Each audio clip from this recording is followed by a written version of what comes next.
వాడపల్లి గ్రామంలోని ప్రసిద్ధిగాంచిన శ్రీ వెంకటేశ్వర స్వామి దేవస్థానంలో ఉండీల లెక్కింపు కార్యక్రమం జరిగింది.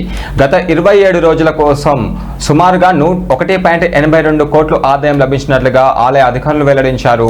ప్రధాన ఆలయం శ్రీ విఘ్నేశ్వర స్వామి ఆలయ ఉండీల ద్వారా 1,82,94,288 రూపాయలు లభించిందన్నారు. ఇవి కాకుండా 19 గ్రాముల బంగారం, 860 గ్రాముల వెండి, అలాగే 51 విదేశీ కరెన్సీ నోట్లు కూడా హుండీలో లభించాయన్నారు.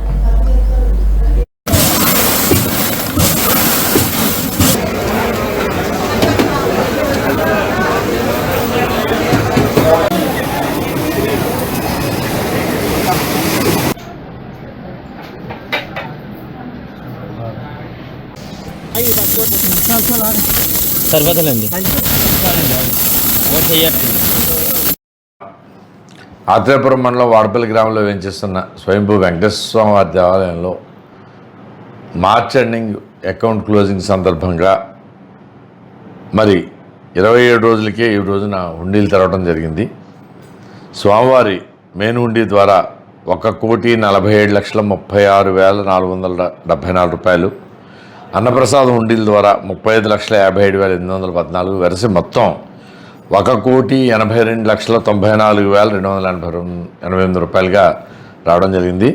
బంగారం 19 గ్రాములు, వెండి 860 గ్రాములు రావడం జరిగింది. మరియు 12 దేశాల 51 విదేశీ కరెన్సీ నోట్లు కూడా రావడం జరిగింది. ఇందులో పర్యవేక్షకులుగా assistant commissioner endowments department V Satyanarayana garu, అలాగే సూపరింటెండెంట్ సతీష్ గారు, రాజమండ్రి తనిఖీదారు STPT Srinivasu, PVSS Kameswaram group 2 EO, B Kiran Kumar EO group 3, అచ్యుస్వాములు, వేద పండితులు, గ్రామస్తులు, ట్రస్ట్ బోర్డు మెంబర్లు, పత్రికా ప్రతినిధులు, పోలీసు వారు మరియు బ్యాంక్ సిబ్బంది మరియు సేవకుల యొక్క సహాయంతో ఈ యొక్క కార్యక్రమం పూర్తి చేయడం జరిగింది. ఓం నమో వెంకటేశాయ నమః. ఆత్రేయపురం మండలం వాడపల్లి గ్రామంలో వేంచేస్తున్న స్వయంభూ